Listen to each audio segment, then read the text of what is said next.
Welcome to the Level Up Your Legacy podcast, where we help to build your legacy one day at a time. Thanks for tuning in, especially if you're joining us for the first time. We love first-time listeners. Thank you for giving us a few moments of your day. My name is Paul McCosco, and this is Bill Cox.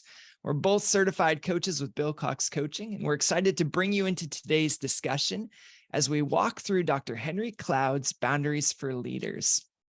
So last episode, especially for you newbies, if you've just tuned in, we discussed the repercussions of having negative thinking patterns, and more specifically, the 3 Ps of learned helplessness.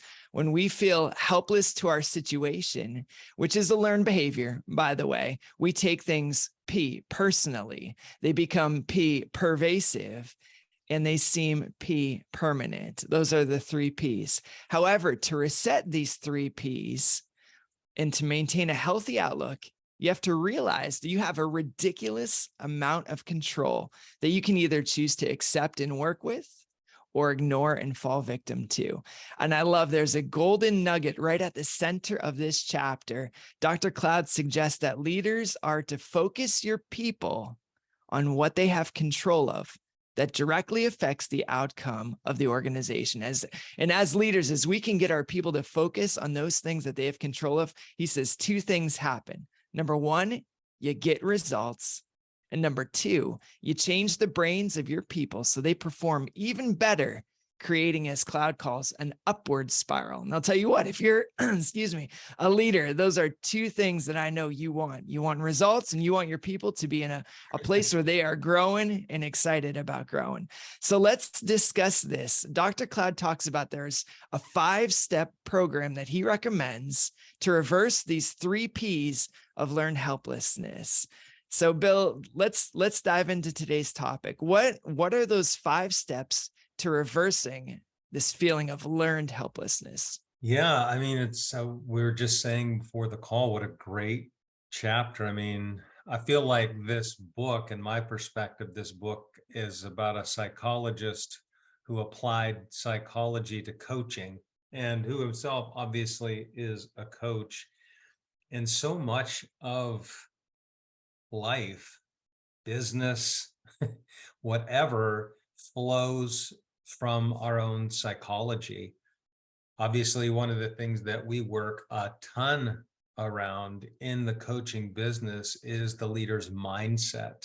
The inner game. I mean, the inner game writes the story. I was just having a conversation with another friend who I do some coaching work with, and we were just talking about the power of identity, of our identity. Think about the 3 Ps of learned helplessness. That's really an issue of identity. You know, how I see myself, how I see my situation, and we never rise above our identity. Our life is a result of the way that we see ourselves. And I love this framework because it helps us shock the brain, or jumpstart the brain into a different way of thinking, which I think is awesome.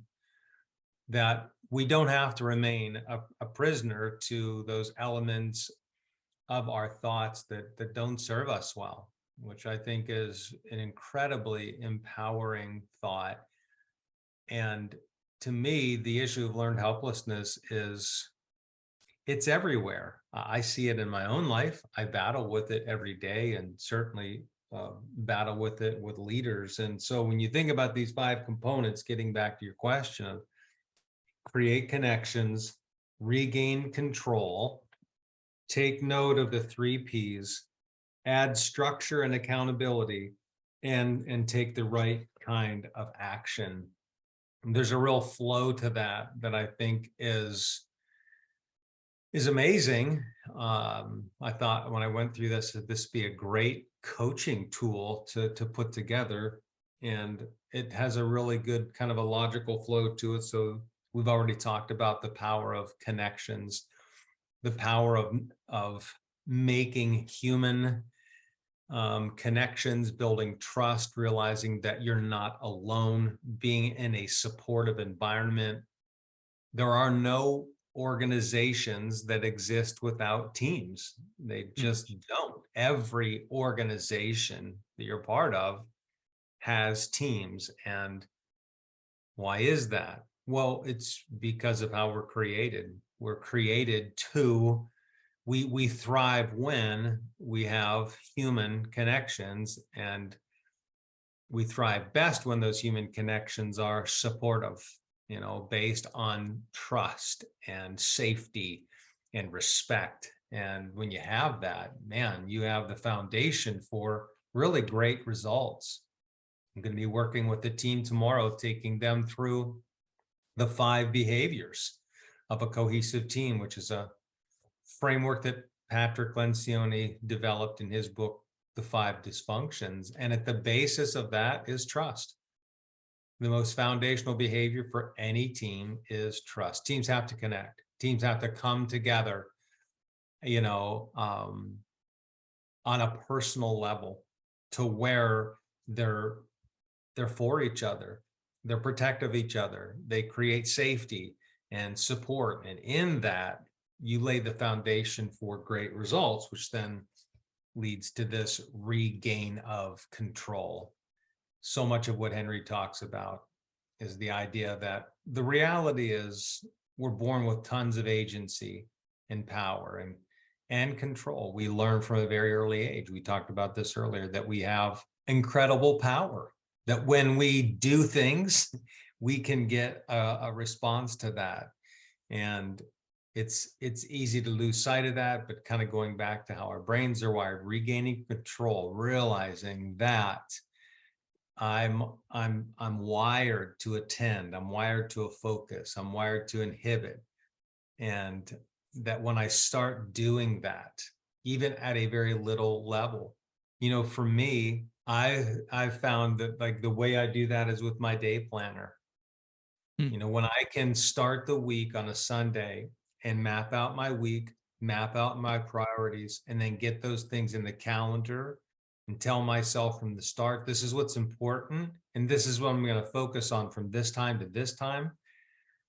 It's amazing what a difference that makes practically in my day, in my level of productivity, in my level of feeling like I'm in control.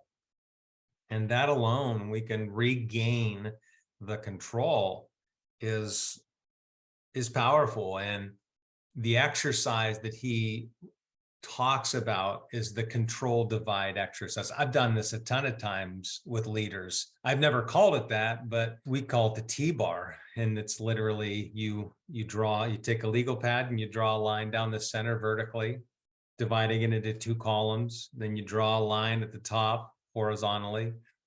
And on the right side, you just make a list of all of those things that are outside of my control, the things that I have no control over. He used the example of Tony Dungy when he took over the Tampa Bay Buccaneers. Their whole focus was on all of the things that were outside of their control. The fact that they had lost in the past, that there was a losing culture, the fact that the ticket sales were down. They even had some crazy voodoo lady some kind of a issue, some kind of a trance or spell on the organization through Doug Williams. And I'm like, oh my gosh. And he just came in and recognized all of the things that they were focusing on, expending all this energy on, were outside their control. And he stepped back and really identified the things that were inside their control. Hey, if we can limit turnovers, totally inside our control. If we can limit penalties, totally inside our controls. If we can change some of the statistical things that are happening on special teams, and we focus on those things, that'll change outcomes, which I think is a really important aspect of this chapter. They weren't focused on a Super Bowl. You can focus, and I see this with sales teams all the time.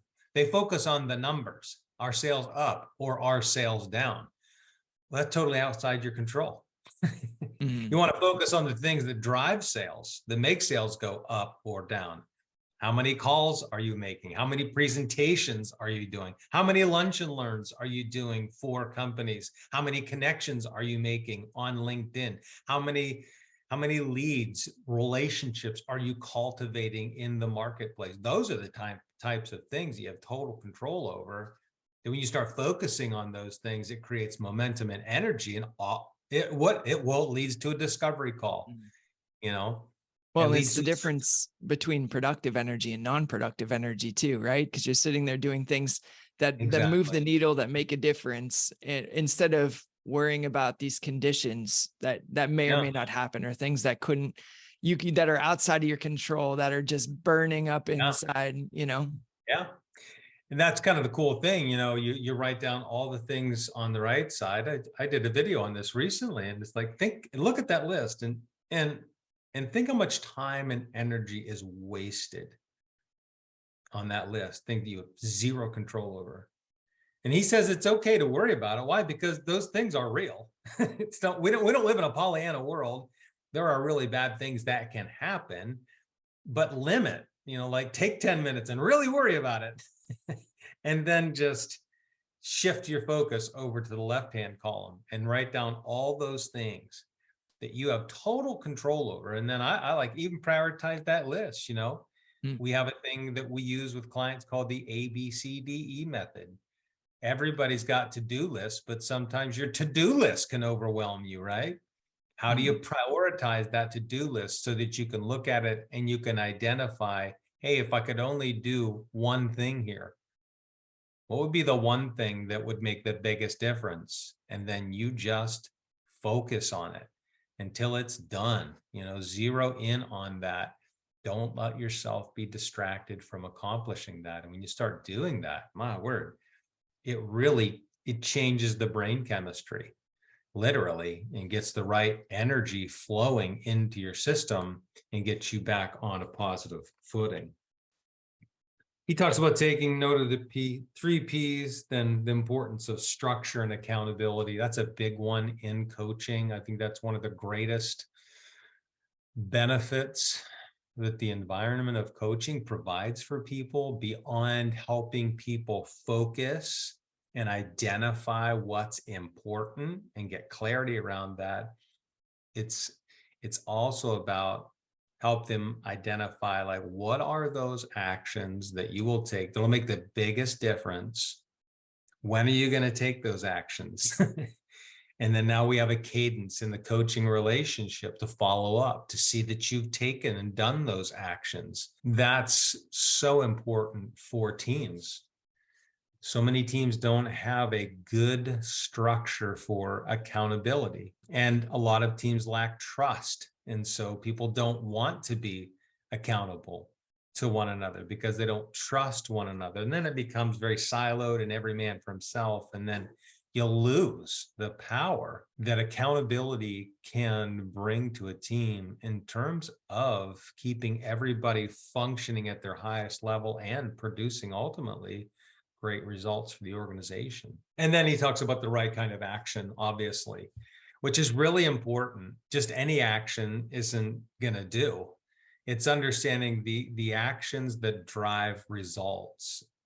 I love how the book, The 4 Disciplines of Execution, talk about that.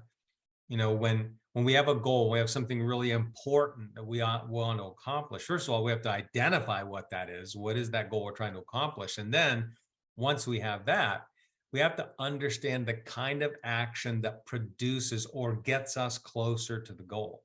And they talk about great actions are those ones that are predictive and influenceable. Predictive in the sense that, if I take this, will this have a direct impact on the goal? Influenceable. Do I have total control over doing this action, or is this dependent on somebody else? If it's predictive and it's influenceable, then it's a great action. I think that's really what Henry's talking about in this chapter. He says, don't count the score, count the behaviors that run up the score. Like, what a great mindset shift, right? Yeah. Sometimes we get so focused on the score. He's like, but are you taking the actions to get there? Those are the things you need to track. Those are the things you need to count. Yeah. So, 100%.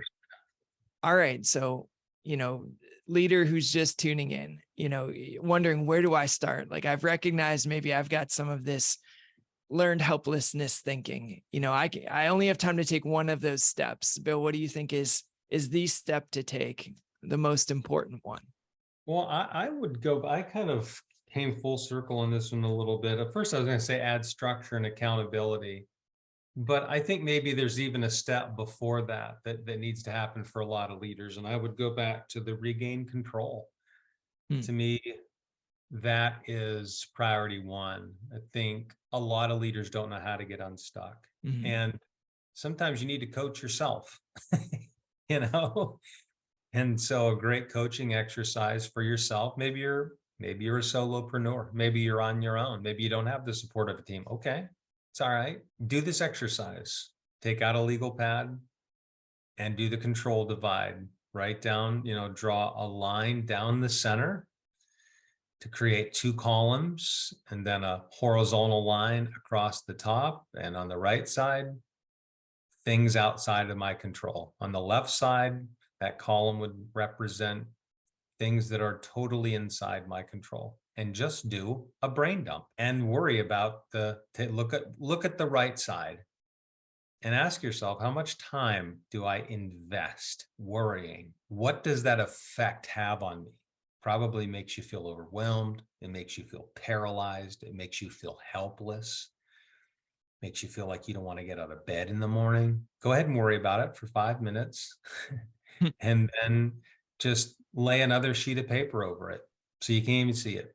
And then shift all your focus to that left side, making a list of all of the things that you actually can control. And then look at that list and, ask yourself when you're looking at those, going back to what Cloud said here, which actions could you take that would be the right kind of actions on that list?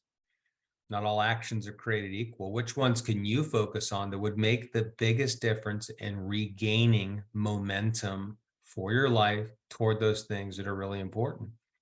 And then calendar it, get it on the calendar. We always talk about all the time, calendar, schedule your priorities, write it down. When you write it down, what you're going to do, when you're going to do it in your calendar, it creates this kinesthetic connection where you, even if you don't have accountability with someone else, you can be accountable to yourself. You are your most powerful accountability partner in the world, and you can help yourself become a better accountability partner for yourself by doing things like that. I love it. Cloud even says, to add emphasis to your point, he says, social psychology research has shown that when people assign a specific time in place for completion of specific tasks, when you calendar it out, when you put it down, say, this is what I'm going to do, this is what I'm going to do it, their chances of success increase 300%. Wow. 300%. So, leader, if you're stuck today, some great practical advice we just gave. Hopefully you could take your one step. Think of the things inside of your control, really rid out those 3 Ps of learned helplessness, and you'll be on a sure path to gaining traction and getting unstuck. So next week, we're going to talk about how to build a high-performance team, ways to align and maximize your team to optimum performance. We hope you'll come back and join us. And as we close today, I want to thank you again for tuning in. We'll make a recording of this video available to the subscribers of our newsletter at billcoxcoaching.com. So make sure, if you haven't yet subscribed, head on over to our website at billcoxcoaching.com. Click on the free gift and newsletter button. We'll even give you a free gift for doing it. That's why it says that. And maybe even tag somebody in this post if they would find it helpful toward their growth and leadership journey. So thanks for tuning in. Until next time, this is Paul McCosco and Bill Cox saying so long for now on the Level Up Your Legacy podcast. Bye, everybody.